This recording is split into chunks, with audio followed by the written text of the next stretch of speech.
코리아 비즈니스 리뷰입니다. 저희 KBR 심층 분석 기사를 토대로 오늘은 스포츠웨어의 강자 나이키가 겪는 위기, 그리고 이 러닝화 시장이 어떻게 변하고 있는지 좀 자세히 들여다보겠습니다. 네, 안녕하세요.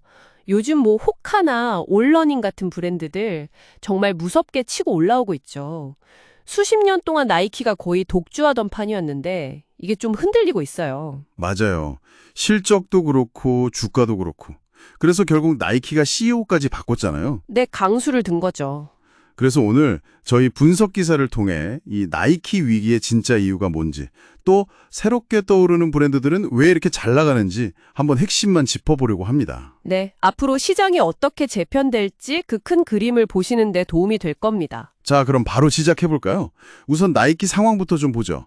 숫자들이 심상치가 않아요. 네, 그쵸. 작년 3분기 매출 보면 한 9% 정도 줄었고 특히 중국 시장이 좀 타격이 컸어요. 15%나 빠졌으니까요. 와, 15%면 엄청난데요? 순이익 감소폭은 더 크다고요? 네, 30%가 넘게 급감했죠. 이게 단순히 그냥 잠깐 안 좋은 건가 이렇게 보기엔 좀 어려운 상황이에요. 주가도 그렇고. 네, 주가도 52주 신저가를 찍었고 또 CEO 바꾼다고 발표했는데도 계속 좀 빠졌거든요.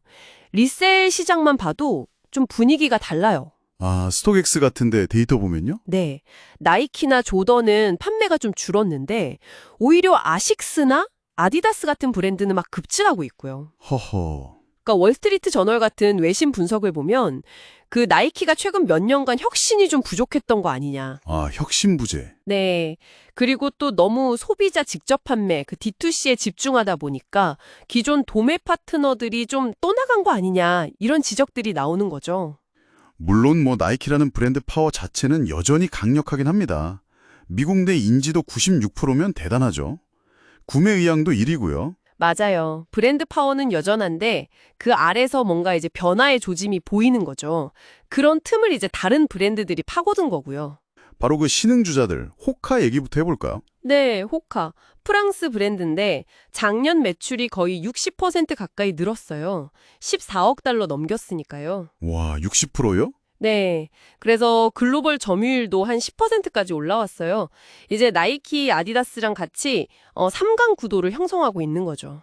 그 비결이 뭘까요? 역시 그 디자인인가요? 아무래도 그 두툼한 미드솔, 저희가 이제 맥시멀리스트 디자인이라고 부르는데 그게 제대로 먹혔죠. 그리고 쿠셔닝 기술도 좋고요.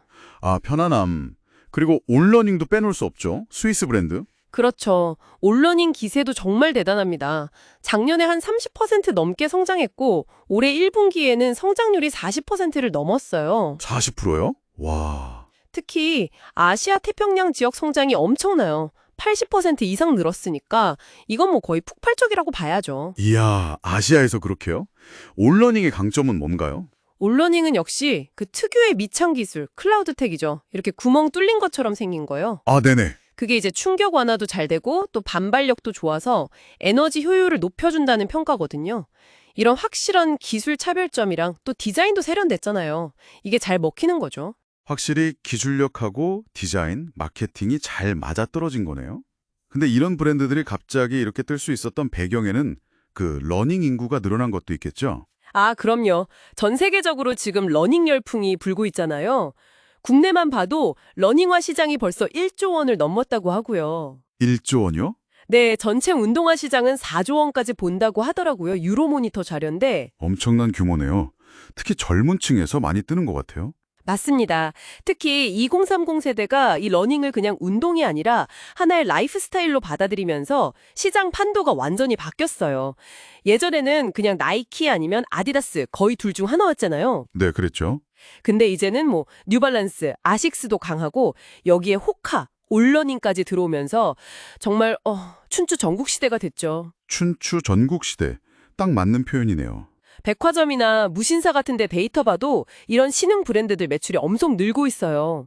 이게 이제 그냥 운동화가 아니라 패션 아이템으로 자리 잡은 거죠. 자, 그럼 이런 상황에서 나이키는 어떻게 대응하고 있나요? CEO를 바꿨다고 아까 말씀하셨는데? 네, 그렇죠. 엘리엇 헬이란 사람인데 나이키에서만 30년 넘게 일한 베테랑이에요.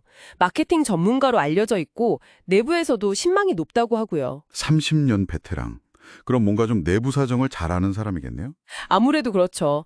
그래서 이힐 신임 CEO의 전략 방향은 좀 명확해 보여요. 일단 전임자가 너무 밀어붙였던 D2C 전략, 이걸 좀 수정하겠다. 아, D2C 수정. 네. 그리고 멀어졌던 도매 파트너들하고 관계를 다시 좀 회복하고 또 너무 할인 많이 하는 거 좀 줄이고 에어포스 런 같은 핵심 제품들 있잖아요. 이런 건 좀 희소성을 높여서 가치를 다시 올리겠다는 거예요. 핵심 제품 강화. 그리고 무엇보다 스포츠라는 본질에 다시 집중하겠다. 이런 의지를 강하게 보이고 있어요. 본인이 직접 나이키가 스포츠에 대한 집착을 잃었다 이런 말까지 했거든요. 아, 꽤 간아한 발언인데요. D2C에서 다시 도매 파트너십으로 무게중심을 옮긴다는 건 이게 정말 큰 변화 같은데요? 네, 상당한 방향 전환이죠. 이게 시장에서 어떻게 받아들여질지는 좀 지켜봐야 할 것 같습니다. 근데 결국은 기술 경쟁은 더 치열해질 수밖에 없어요. 그렇죠. 각 브랜드마다 이제 주력 기술이나 라인업이 있으니까요. 네, 나이키는 뭐 페가수스나 알파플라이, 호카는 본디, 로페덱스, 올러닝은 클라우드 몬스터, 클라우드 서퍼 이런 걸로 계속 밀고 나가겠죠. 뉴발란스처럼 발볼 넓이 다양하게 내는 거, 멀티위스 같은 차별화 전략도 계속 나올 거고요. 요즘 소비자들은 정보도 정말 빠삭하잖아요. 러닝화 계급도 이런 것도 만들어서 공유하고. 맞아요. 그만큼 이제 소비자들이 똑똑해진 거죠. 그래서 아시아 시장 공략도 더 치열해질 거예요. 특히 한국이나 일본 시장. 아, 올러닝이나 호카도 이쪽 시장 엄청 공들이고 있죠. 네, 나이키도 가만히 있지는 않겠죠. 원래 가진 강점, 그러니까 막강한 글로벌 유통망이나 브랜드 인지도, 여기에 또 파리올림픽 같은 큰 스포츠 이벤트도 있잖아요. 이런 걸 활용해서 마케팅 엄청 할 겁니다. 아, 올림픽. 그렇죠. 스포츠 마케팅 강화하겠네요.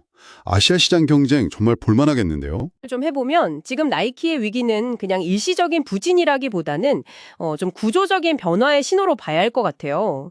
소비자들 니즈가 바뀌고 또 기술력 있는 새로운 경쟁자들이 막 등장하면서 시장판 자체가 바뀌고 있는 거죠. 확실히 러닝화 시장이 여러 강자들이 경쟁하는 그런 다극화 시대로 접어든 거네요. 네, 맞습니다. 그럼 이제 엘리엇 킬이라는 이 베테랑 구원 투수가 나이키의 명성을 되찾아줄 수 있을지 이게 관건이겠네요. 앞으로 한 2, 3년 정도가 중요하겠죠. 네, 그렇죠. 단기 실적도 물론 중요하겠지만 결국은 장기적으로 얼마나 혁신적인 신제품을 계속 내놓을 수 있느냐. 이게 핵심이라는 분석이 많아요. 혁신. 여기서 이제 청취자분들께 한번 질문을 던져보고 싶어요. 과연 나이키가 이 혁신을 통해서 다시 압도적인 리더 자리를 굳힐 수 있을까요? 아니면 그냥 여러 강자들 중 하나로 남게 될까요? 흥미로운 질문이네요. 뭐 어떻게 되든 분명한 건 이 치열한 경쟁이 결국 우리 소비자들한테는 더 좋고 다양한 제품을 만날 기회를 준다는 거겠죠. 네, 그건 좋은 소식이네요. 오늘 저희 코리아 비즈니스 리뷰의 분석은 여기까지 나누도록 하겠습니다. 앞으로도 이렇게 변화하는 시장의 흐름을 놓치지 않고 깊이 있는 분석으로 찾아뵙겠습니다. 네, 감사합니다. 감사합니다.